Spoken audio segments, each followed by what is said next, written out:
안녕하세요. 이번 비디오에서는 공공데이터 상권 정보 분석해 보기를 해보려고 해요. 그래서 공공데이터 포털에 들어가서 보면은 상가 상권 정보라고 있는데요. 이 공공데이터 포털 메인 페이지로 한번 가서요.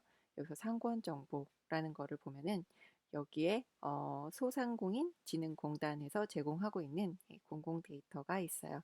그래서 여기 파일 데이터와 오픈 API가 있는데 저는 파일 데이터 상가 상권 정보를 볼 거예요. 그리고 여기에 최근 데이터 말고 이전에 올라온 2018년 6월 데이터를 볼 건데요. 이 6월 데이터에 요 기간만큼의 데이터를 더해서 9월 데이터가 올라와 있는 거예요. 지 파일로 다운로드를 받아 보시게 되면은 파일이 한 4개가 들어있어요. 그래서 그 4개의 파일을 분석을 해보는 건데 저는 일단 첫 번째 파일부터 분석을 해보도록 할 거예요.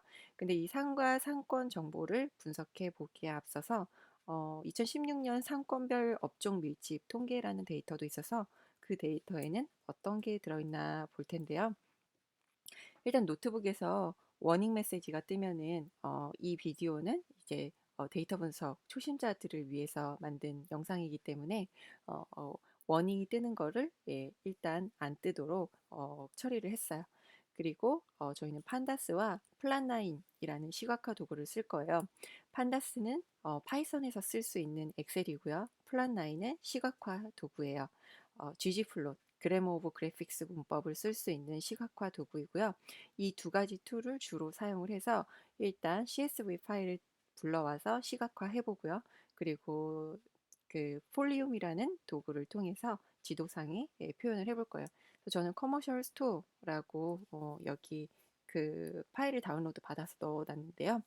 이 상권별 업종 밀집 통계 여기 어떤 데이터가 있을까 궁금해서 불러오는데 공공데이터 포털에서 다운로드 받으신 CSV 파일의 대부분은 인코딩이 CP949 혹은 EUCKR로 되어 있어요.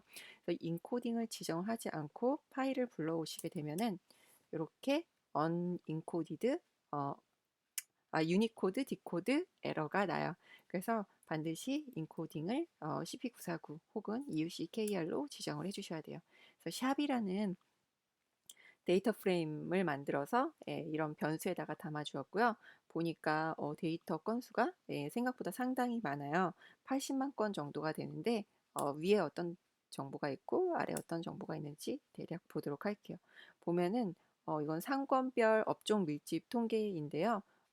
이렇게 상권 명칭이 있고 상권 번호, 관리 연월, 그다음에 대분류, 뭐 중분류, 과밀지수 이렇게 되어 있어요.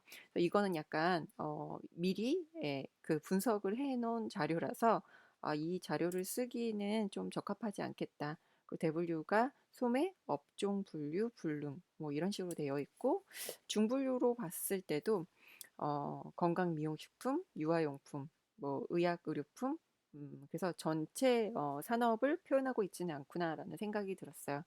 그래서 상가 상권 정보 데이터를 보게 되었어요. 그래서 상가 상권 정보에서 샵 데이터에 샵의 2018 06이라는 폴더에다가 데이터를 모아놨는데 저 데이터가 어떤 데이터가 있는지 보고 싶어요. 그래서 제가 저 안에 어떤 데이터를 넣어뒀는지 이렇게 ls 명령어를 통해서 특정 위치에 어떤 파일이 있는지를 읽어올 수가 있어요. 여기 파일이 4개가 들어있는데 이 4개의 파일 중에 저는 샵 201806 첫 번째 파일을 우선 불러와서 볼 거예요. 그래서 파일 그 새로운 데이터 프레임 이름도 샵 201801로 만들어 주었어요. 그리고 위에서 했던 것처럼 인코딩을 CP949로 똑같이 지정을 해 주었어요. 그래서 한글 데이터 인코딩이 CP949 EUCKR로 되어 있는 데이터가 그 인코딩이 깨지지 않도록 인코딩을 지정을 해 주었고요. 데이터의 개수가 생각보다 꽤 많은 편이에요.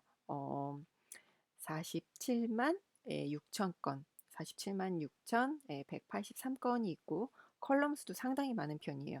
39개의 컬럼이 있어요. 그러면 여기에 어떤 내용이 있는지 한번 보도록 할게요. 그래서 위에서 5개, 헤드로 위에서 5개만 찍어보면요.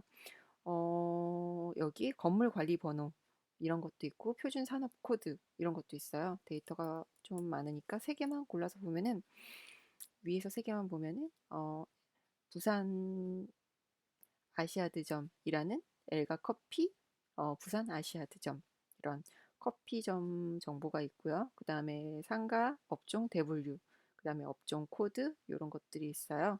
그리고 우편 번호도 구우편 번호와 신우편 번호, 동정보, 층정보, 뭐 경도와 위도도 있어요. 여기에 주소와 함께 경도와 위도가 있어서 이 위경도를 통해서 저희가 뭔가 데이터를 분석하고 시각화해 볼 수 있을 것 같아요. 지금 위에서 세 개의 데이터만 봤는데 부산에 있는 어, 주소가 부산, 서울, 서울 이렇게 되어 있어요. 그리고 아래에서 세 개만 보도록 할게요. 데이터를 아래에서 세 개만 보도록 하면은 어, 주소를 일단 보도록 할게요.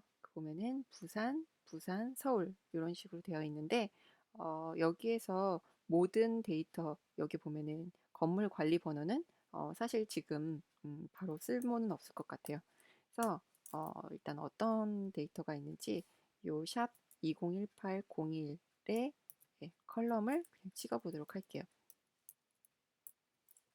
이렇게 데이터 프레임 변수에 컬럼스라고 찍어주게 되면은 특정 컬럼만 불러올 수가 있어요. 근데 지금 컬럼이 39개가 있는데 여기에서 모든 컬럼을 다 보기보다는 일부 컬럼만 모아서 보고 싶어요. 그럴 때는 201801에서 저는 여기에서 상가없어 번호도 없어도 될 것 같고요. 일단 상호명, 지점명 을 가져오고요. 그리고 판다스는 컬럼을 여러 개를 불러와서 볼 때 이런 식으로 리스트로 새로 감싸 주어야지 여러 개의 컬럼을 한 번에 볼 수가 있어요. 그래서 시도명, 시군구명도 있네요. 이런 데이터도 사용해 볼 만할 것 같아요. 가져오고요. 그 다음에 시군구명도 가져오도록 하고요. 그리고 행정동명도 있고 법정동명도 있어요. 생각보다 지역 정보가 많이 들어있는 편이에요. 지역 정보를 가져오도록 하고요. 그리고 또 어떤 정보를 볼까요? 여기 보면은 주소가 있는데 집원 주소, 도로명 이런 것들이 있어요. 이런 데이터 39개 데이터가 너무 많기 때문에 일부 데이터만 가져와서 보는데 경도와 위도도 한번 보도록 할게요. 그래서 출력을 해주게 되면 예, 중간에 콤마가 두 개가 들어갔어요. 그래서 여기에 오류가 났다. 인밸리드 신텍스 에러가 났어요. 이럴 때는 오류 메시지를 잘 보고 수정을 해주시면 되고요. 그리고 너무 기니까 이렇게 한번 개행을 해주도록 할게요. 그러면은 위에서 봤을 때는 스크롤이 너무 길어서 아이고 이렇게 몇 개의 컬럼만 모아서 가져왔어요. 몇 개의 컬럼만 가져와서 봤더니 상호명, 지점명 뭐 이런 것들을 가져왔고요. 뭐 커피, 어, 커피점 뭐 이런 게 있고 보청기, 주소, 위도, 경도, 그 다음에 거제동, 중계동, 창신동 뭐 이렇게 있네요. 행정동과 법정동도 따로 구분이 되어 있고 시도명과 시군구명도 분류가 되어 있어서 이런 것들은 미리 전처리가 되어 있어서 사용하기가 좀 좋을 것 같아요. 그리고 상권 업종 대분류명도 같이 가져와서 보도록 할게요. 상호명, 지점명 여기쯤에 넣어주도록 할게요. 그리고 상권 업종 중분류명도 가져오도록 할게요. 그리고 또 어떤 걸 가져올까요? 중소분류명도 한번 같이 보도록 할게요. 네. 그래서 보면 음식점, 카페, 의복, 의류, 병원, 의약품, 커피, 카페, 일식, 수산물 여러 개의 상가, 상권 정보가 있는 것을 확인해 볼 수가 있어요. 그래서 이렇게 컬럼이 너무 길다 싶을 때는 개행을 해주면 좀 보기가 좋아지고요. 그리고 역시 이렇게 리스트에 담은 것도 따로 변수에 뽑아서 내가 특정 컬럼만 보고 싶다 그러면은 뷰 컬럼스라고 제가 이름을 잘 못 짓는데 이런 식으로 이름을 따로 담아주어서 뷰 컬럼스를 여기 가져올 수도 있어요. 이렇게 가져올 수 있는 방법도 있다. 그래서 특정 컬럼만 가져와서 봤고요. 어떤 데이터가 들어있나 한번 봤어요. 지점명의 경우에는 이렇게 난이라고 해서 not a number의 약자예요. 그래서 이거는 값이 들어있지 않은 결측치인데요. 이렇게 결측치도 좀 보이는데 너무 기니까 헤드를 통해서 위에 데이터만 보도록 할게요. 이렇게 미리 보기를 해봤어요. 그래서 여기까지 미리 보기를 해봤고 이제 결측치가 좀 보였는데요. 이 결측치를 보는 부분은 다음 비디오에서 이어서 보도록 하겠습니다. 네, 감사합니다.